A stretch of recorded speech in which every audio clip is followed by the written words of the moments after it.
Scott, now the newly elected senator of Florida, as Democrat Bill Nelson finally concedes. But he's not the only one headed for the door. Nelson, that is embattled election chief Brenda Snipes. Morning, I'm Rob Schmidt. And I'm Jillian Mealy. Thank you for starting your day with us. And let's begin with this. The battle now over. Senator Bill Nelson conceding to Republican Rick Scott in the race for Florida Senate. And overnight, the elections official overseeing the recount in Broward County reportedly resigned. Griff Jenkins is live in Fort Lauderdale with the very latest this morning. Hey, Griff. Good morning, Rob and Jillian. You know, she lost 2,000 ballots. She missed deadlines by 2 minutes, and she failed to report accurate election night numbers. But now we know Dr. Brenda Snipes has reportedly resigned, according to the Sun Sentinel newspaper. It is expected to take effect January 2nd, and now Governor-elect Ron DeSantis will have an opportunity to appoint someone new. She was put there in 2003 by then Governor Jeb Bush. A reign coming to an end after covering this mess for several days. But that's on the heels of the big news, and that is, of course, after 18 years in the Senate, Bill Nelson conceding in a video statement after losing by 10,033 votes to Rick Scott. Take a listen. I was not victorious in this race, but I still wish to strongly reaffirm the cause for which we fought. A public office is a public trust. That public trust now going to Senator-elect Rick Scott, who penned an op-ed for FoxNews.com saying, now the voters of Florida have spoken, and I am honored to serve as our state's next senator and share Florida's success with the entire nation. With a heated campaign season behind us, it's time for our leaders to come together, roll up their sleeves, and get something done for families across America. It's time to make Washington work. Finally, Democrats didn't totally come up empty. They won a big statewide election in the Commissioner for Agriculture. Rob, Jillian? Oh, man, a lot to unpack there. Thank you very much, Griff. A Fox News alert, at least 80 people are dead and more than 1,200 still missing in California's devastating wildfires. A candlelight vigil held in Northern California to honor the 77 victims of the Camp Fire. And Pope Francis sending a special prayer to everyone affected by the fires burning around the state. Heavy rain in this week's forecast could bring some relief, but there's a new risk of flooding and mudslides in already devastated areas. Hunters told to be on the lookout for clues about a missing teenager. Jamie Kloss vanished a month ago on the night that her parents were murdered in their Wisconsin home. Local sheriff's deputies want neighbors to alert them to anything suspicious like clothes or weapons as hunting season gets underway there. Investigators have previously said they think that Jamie is still alive. There is a $50,000 reward for information leading to her rescue in this mystery. Today, Saudi Arabia's King Salman will give his first address since the killing of Jamal Khashoggi. It's unclear whether he'll talk about the Washington Post columnist. Khashoggi was murdered and dismembered at the Saudi consulate in Istanbul last month. President Trump says he won't listen to a recording of that brutal killing. It's a suffering tape. It's a terrible tape. I've been fully briefed on it. There's no reason for me to hear it. In fact, I said to the people, should I? They said, you really shouldn't. There's no reason. I know everything that went on the tape without having to. The CIA concluded that the Saudi crown prince ordered Khashoggi's death, something the Saudi kingdom denies. All right, Democratic leader Adam Schiff is publicly denouncing President Trump's pick for acting attorney general. I think the appointment is unconstitutional. Constitutionally, it has to be subject to confirmation. I think they lose that case when it goes to the Supreme Court. All right, Schiff says Matt Whitaker's appointment needs Senate confirmation. He vows to fight this temporary appointment, calling Whitaker a threat to the Mueller investigation. The president is defending his choice. House Democrats already preparing to launch a long list of investigations when power does shift in their favor in January. But Maria Bartiromo, host of Mornings with Maria here on the Fox Business Network, says there are still several positives about a Republican-controlled Senate. Keeping with that idea of the majority in the Senate, the other positive about that is the president is going to be able to get all his confirmations through. Right. He's got the majority in the Senate. He's going to get a new AG. He's going to get new cabinet members, and they will breeze through the Senate, I think, if they have merit, because of the Republican majority there. So that's the good news there. The bad news is that all you're hearing, Steve, on the other side is investigation after investigation after investigation. I think the good news is that's all that's going to happen. Infrastructure, big policy mistake could be if the president looks and tries to scramble to find something to agree with the Democrats on, comes up with a $2 trillion infrastructure plan and adds to the debt, because that's only going to come back to haunt them. So I think we do need an infrastructure plan. However, you have to really watch the costs here and taking on too much debt. We're already at $21 trillion, as you know. President Trump will test his agenda against the new Congress when members officially take office this January. Week 2 of the El Chapo trial begins in New York City today, and according to court documents, the president of Mexico is expected to be accused of taking bribes from the infamous drug lord. One of El Chapo's former cartel associates will testify that Enrique Peña Nieto took at least $6 million in hush money. He has denied the claims. Whoa. President Trump and First Lady Melania will receive the national Christmas tree at the White House today. The nearly 20-foot-tall, 800-pound Fraser fir, chosen from a farm in North Carolina. It is scheduled to arrive at the White House around 1 o'clock Eastern time, but won't be lit up until next Wednesday.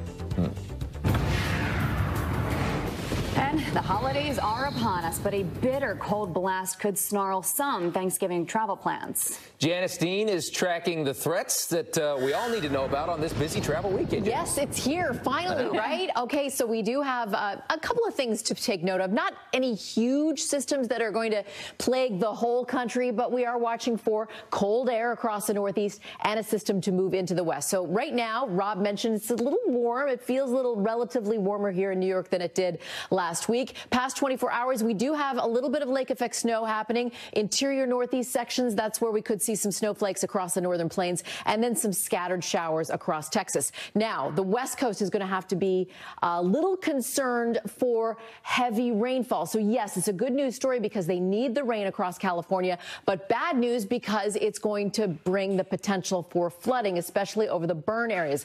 All of this water is just has nowhere to go, so it's going to just continue to potentially inundate some of these areas and bring the potential for flash flooding. There's your forecast today, and just a quick look at your travel forecast as we head into Wednesday. No major huge systems to watch for. Much of the country is pretty quiet, with exception to maybe New England, the Great Lakes, and then we'll watch that system for the West Coast, of course. Hopefully a real quick end to fire season, a very abrupt and quick end. It's a good news, bad news. Yes, they need the moisture, but it's going to back. Kid? I don't know. I mean, Carson Wentz is their quarterback. Foles is the backup. Foles won the Super Bowl. I know. Just saying. 10 minutes after the hour, a Fox News alert. Tensions boiling over near Tijuana. Hundreds of residents taking to the streets protesting the massive migrant caravan. The brand new warning from the president. And the president dropping a major hint on the Russia probe. We gave very, very complete answers to a lot of questions that I shouldn't have even been asked. I hope it solves the problem. So what does this mean for the future of the Mueller investigation? Former DOJ official Hans von Spakovsky weighs in live next. Or curtail the Mueller investigation. Are you okay with that? Look, it's going to be up to him. I think he's very well aware politically. I think he's astute politically. He's a very smart person. I really believe he's going to do what's right. Well, that's going to get a lot of attention from the media. President Trump defending acting Attorney General Matthew Whitaker as Democrats demand his recusal from the Bob Mueller probe. But our next guest argues there is no evidence to support the left's calls. Former DOJ official and senior fellow at the Heritage Foundation, Hans von Spakovsky, joins us now to explain. Hans, go ahead. Why do you make that argument? Well, if you look at the actual regulations that govern conflicts of interest, Matt Whitaker doesn't have one. He's being criticized because when he was a private citizen, before he went to work at DOJ, he said that there was no obstruction of justice charge to be had here.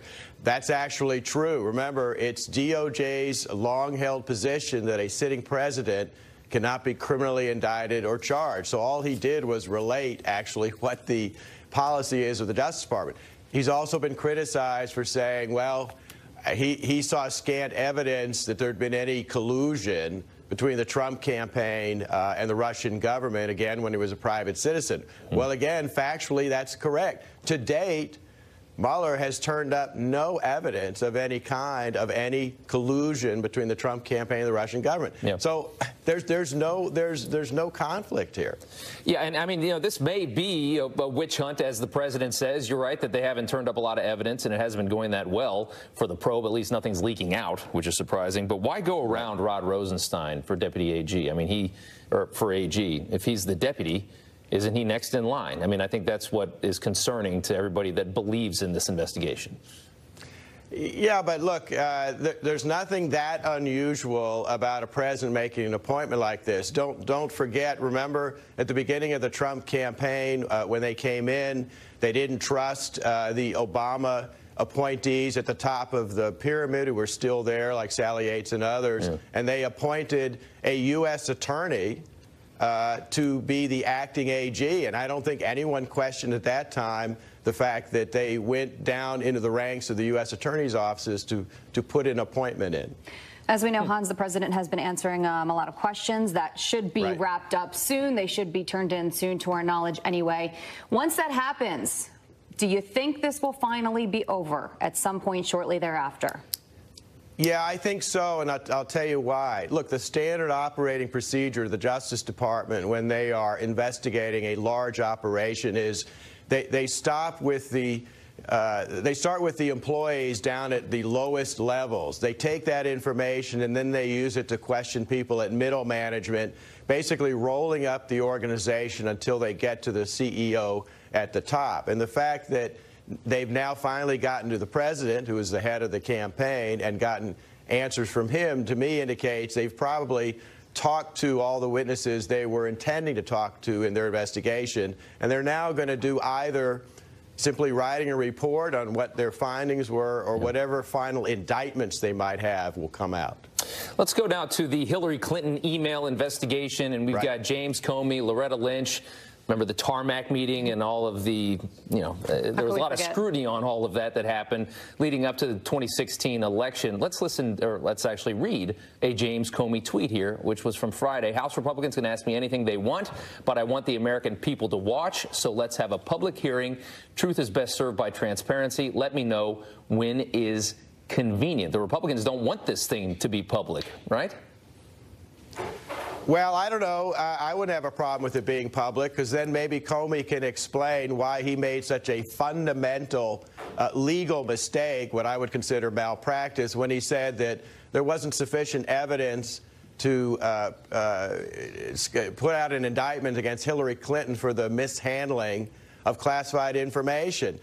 He's just wrong. Any veteran prosecutor would have concluded that there was enough evidence for that, and he's got to explain why he made that decision. It looks like a partisan political decision, not one actually based on the facts and the law. Okay. Hans, thank you so much for your time. Appreciate it. Thanks for having me. It is 18 minutes after the hour. Putting crime over politics. Democrats taking aim at Amazon over its move to New York City. But apparently they just can't keep their hands off the deals. How the online retail giant is making money off its biggest critics.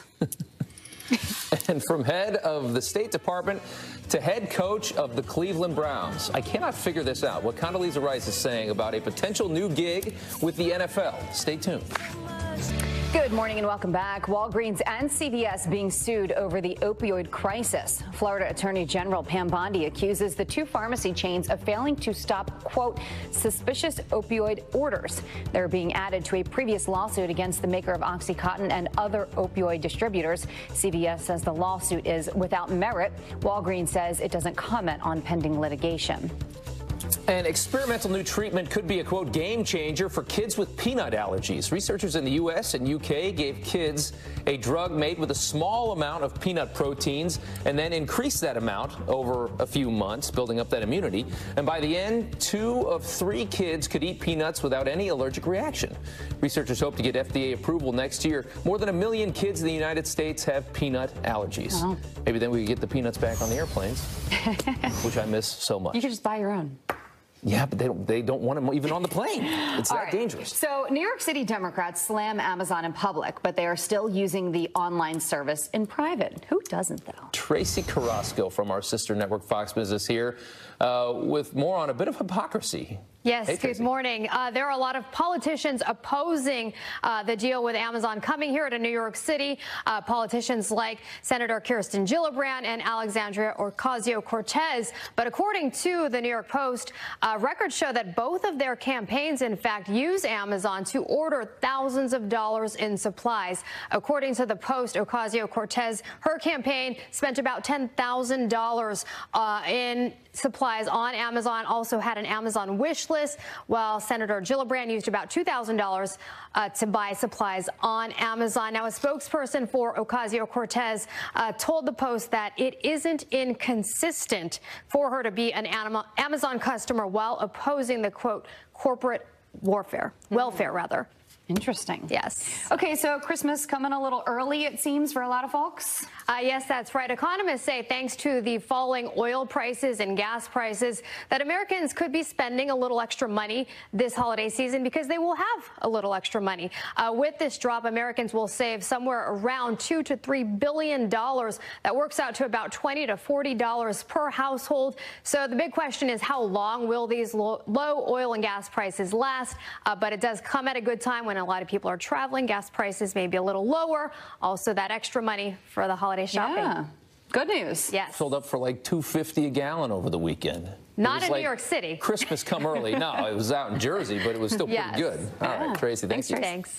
Fox News alert, border backlash. The people of Tijuana taking to the streets, protesting this migrant caravan and the thousands of people in it. The tensions boiling over and the brand new warning from the president. I went against President Obama and Oprah Winfrey and Michelle Obama. I went down to Florida. Quote, catch and release is an obsolete term. It is now catch and detain. Illegal immigrants trying to come into the USA, often proudly flying the flag of their nation as they ask for U.S. asylum, will be detained or turned away. Dems must approve border security and wall now, with the president adding that he is not opposed to legal immigration. We have millions of people online to get into our country legally, and those people have preference. They have to have preference. They've been waiting for a long time. The mayor of Tijuana letting his displeasure with the migrants be known, calling it an invasion, saying his city is ill-prepared to handle it, and guessing that the backlog at the border could last 6 months. Right now, there are close to 6,000 U.S. troops deployed to our southern border, spread out across California, Arizona, and Texas. Rob, Jillian, back to you. All right, thank you, Todd. We now know what President Obama told President Trump in their first meeting in 2016, and the president says the advice has proved to be credible. Toughest decision you've had to make as president? Well, I think North Korea's been very tough because, you know, we were very close. When I took that over, President Obama, right in those two chairs, we sat and talked, and he said that's by far the biggest problem that this country has. President Trump has made significant progress toward denuclearizing North Korea since taking office. Right now, American officials are working towards a second summit with Kim Jong-un. Democrat Stacey Abrams still bitter about her election defeat in Georgia. The failed gubernatorial candidate now refusing to call Republican Brian Kemp the legitimate governor-elect. The law as it stands says that he received an adequate number of votes to become the governor of Georgia. Is he the legitimate governor-elect of Georgia? He is the person who won an adequate number of votes but that's to become the governor of with all. Abrams says the election was tainted and claims democracy failed in the state. Moments ago, a fresh load of supplies arriving at the International Space Station. The supply ship bringing more than 3 tons of cargo, including science gear, spacewalk equipment, and even ice cream. And here's a live look at the rocket. The space station crew will unload the cargo ship and repack it with trash before releasing it in February. All right, President Trump taking a midterm victory lap as Democratic candidates finally concede in Florida's most closely watched races. And it comes on the heels of another Republican win just to the north in Georgia. I went against President Obama and Oprah Winfrey and Michelle Obama in a great state called Georgia for the governor, and it was all stacked against Brian, and I was the one that went for Brian, and Brian won. Look at Florida. I went down to Florida. Rick Scott won, and he won by a lot. All right, so what did the president learn from 2018 that he can now apply to the 2020 campaign? Here to weigh in on that, GOP strategist Liz Copeland. Liz, thanks for coming on this morning. He's pretty proud of Georgia and Florida. Florida, I think he's got a point. Georgia, though, is a red state. Should that have been that difficult to win, that governor's seat? Well, I think the president was smart in going to the states, specifically in Georgia. You know, he rolled out what we think we're going to see for his 2020 his re-election campaign. And the most important thing is that when our president goes to these states, he speaks directly to the voters, and they love it. They love what he has to say. They love that he's here. And you can really see this repeated all across this country for his re-election. And even in the Senate, you know, the president was able to help bring in a few more Republican seats in the Senate. You spoke about Florida. That was a tough fight. It was a really tough fight, even down to, you know, several votes, and, you know, we came out ahead. Yeah. You know, Chris Wallace did the interview yesterday with the president on the Fox News Sunday, and you know, one of the points he really tried to push home was that a lot of voters really love what the administration's doing, the work they're doing, but they have a lot of issues with the president's rhetoric and his behavior. There was a lot of things that he should have learned from the midterms, I think. He lost a lot of support in the suburbs, it appears, and a lot of places that probably should be red are now blue. Do you think he learned any lessons? Well, I think that the most important lesson that he took away, that there was a blue splash. I wouldn't call it a wave, but it was blocked by a red wall in the rural areas. He still has, you know, very strong support in the rural areas, and that's what counts when we need to get to 270 votes, electoral votes, to make sure that we win. But that's not all that counts. I mean, there's a lot of. I mean, if you look at Orange County in California, which is now completely blue. I mean, look at how tight it was in Texas. Texas is a red state. That Senate race with Ted Cruz was very tight. There's examples like that. It was tight, but you know, that should make him nervous, I would think. Well, I think it makes us pay attention. I'm not quite certain it should make us nervous. Beto O'Rourke was not able to win in Texas, and we expected for there to be an increase in blue on the coastal cities. That's not anything that's new. That's been trending that way for several years now. What the president really needs to focus on is his supporters. You know, the issues that are very important, of course, are immigration, but you also have to think about it. Consumer confidence is up. The economy is doing well. There are more jobs in this country than they were before he took office. And those are the things that are going to drive the voters to the polls. The economy was certainly a big boost for the Republicans, absolutely. Let's talk about the Florida election, the mishaps that we saw in Broward and Palm Beach counties.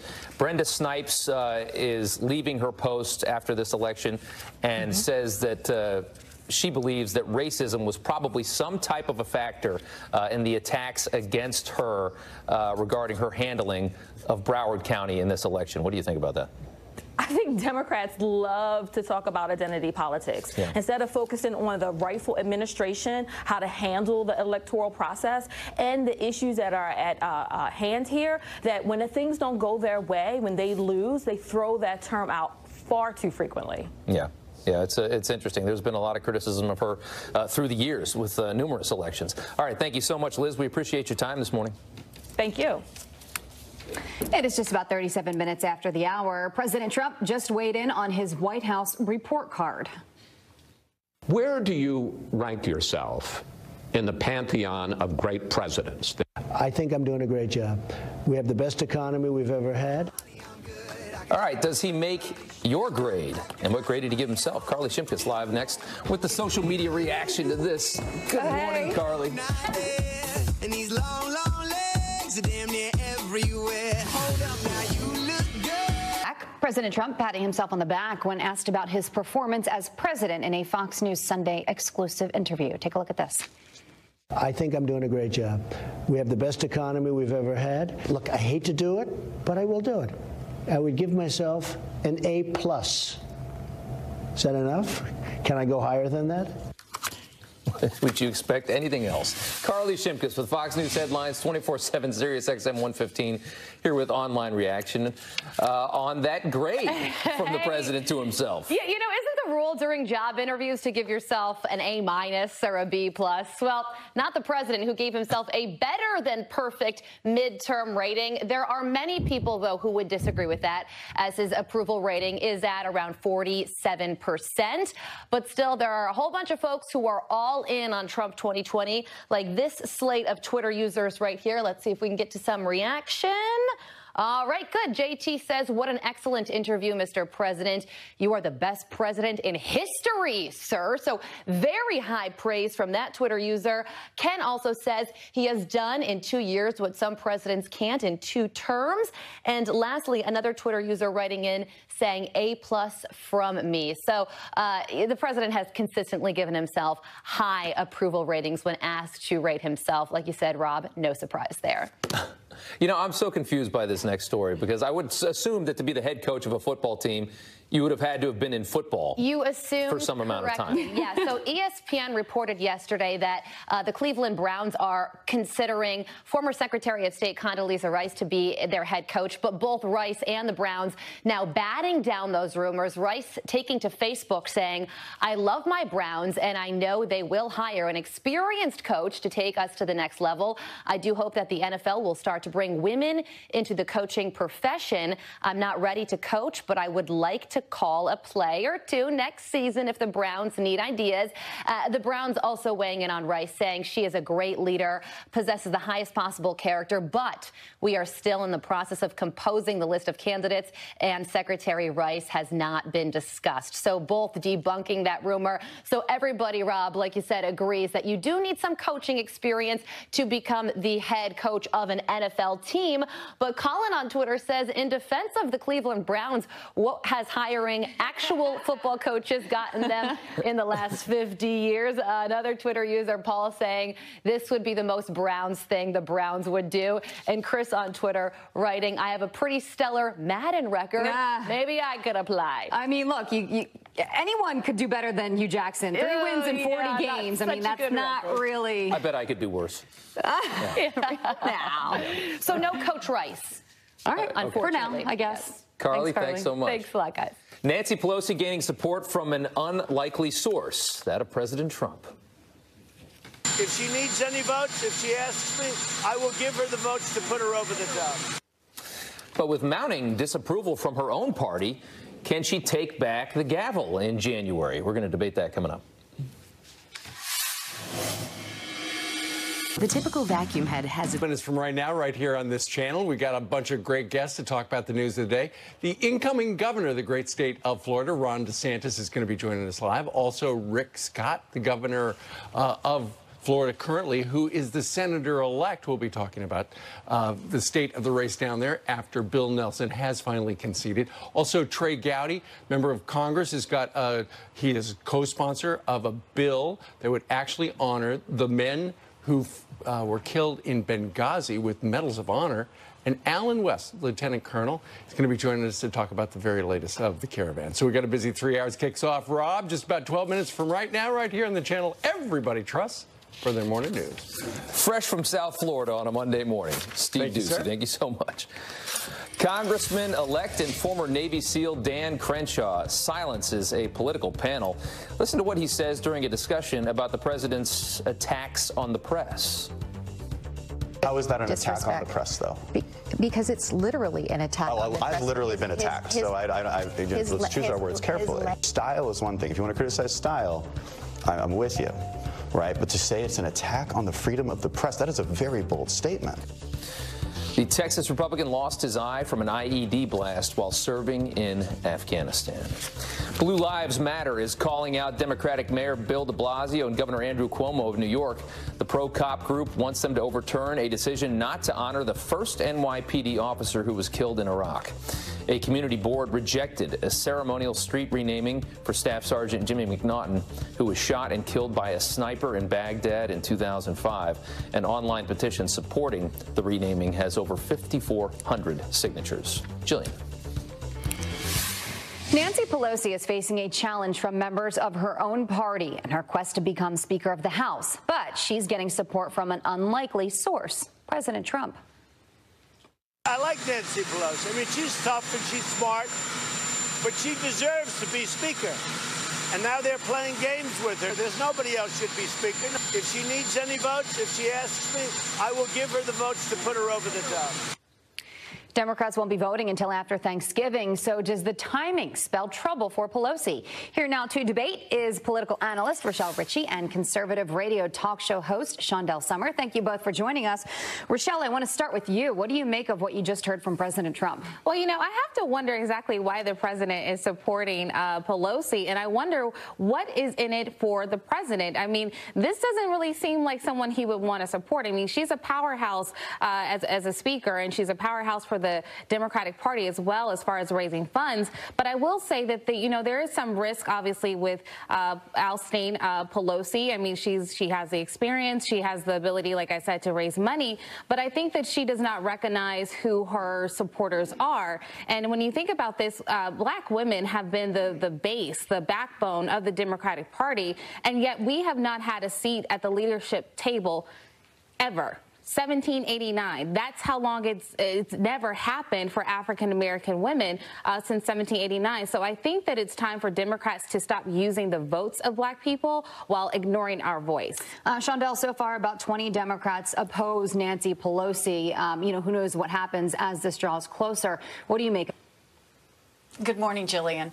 I think that what you have right now is a little bit of a coup, but not enough to really overtake Nancy Pelosi.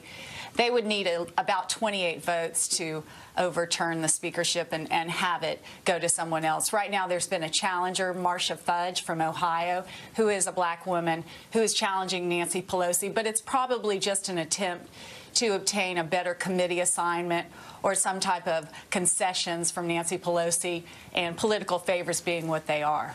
Yeah, Rochelle, do you think part of the problem is there's no other real clear frontrunner to be able to go against her? I think that's true. I mean, right now we really don't have a contender, like a strong contender that we're seeing come out. But I think that after Thanksgiving, a lot of people, members will make their decision on whether or not they're going to run. And Marcia Fudge is one of those, as well as I believe Hakeem Jeffries, who is running for chair as well. So look, I think that, Pelosi is a powerhouse in the Democratic Party, but, the president supporting her just makes me wonder why? What is in it for him? It almost seems as if he's supporting her to get her out because, the president is not very popular, obviously, with Democrats, especially the newcomers that came in. So it seems that him supporting her is a way to actually push her out, which could ultimately end up hurting the party in 2020 when it comes to raising funds. No, look, none of us know what the president's thinking. Obviously, we hear what he says. I want to ask both of you this question. Shondell, I want to start with you. I wonder, again, just a question, if having Nancy Pelosi as the front runner, as the Speaker of the House, is going to put more of a rift in the Democratic Party, because look, a lot of people do oppose her, a lot of people don't want her in that role, but because there is no one else right now, do you think that could potentially cause more problems? I think that the rift in the Democratic Party is not only the gender rift and the black women in the Democratic Party wanting someone else, but it's also generational. She's 78 years old. The other two members of the leadership, Steny Hoyer and James Clyburn, are also both in their late 70s. So there's a generational rift, and the fact that they all the new members of the House ran on this idea of change, they represent sort of the establishment, just like the Republicans had the same issue last week with the election of Kevin McCarthy and Jim Jordan's challenge to Kevin McCarthy. You have the same thing going on within the Democratic Party. But it would be so short-sighted for the Democratic Party to ignore the fact that Nancy Pelosi has been in power for this long. She's part of the reason they're in power now. You can't deny her experience. For President Trump to support her tells me that he wants another poster child for the next election to say this is what you're getting with the Democratic Party. He'd probably rather have Maxine Waters, Speaker of the House, but Nancy Pelosi is a nice second choice. We got to run, so I just want to give Rochelle the last couple seconds here. Rochelle, if the Democrats can't come together on this, do you think that's going to ultimately cause more problems? I think it could cause more problems, so I think they definitely have to unify. And if it's Pelosi, if she's the one that has the votes, then they have to get behind her, because I don't think causing more division is going to be good for them in 2020. All right. Thank you both for your time. We appreciate it. We're coming right back.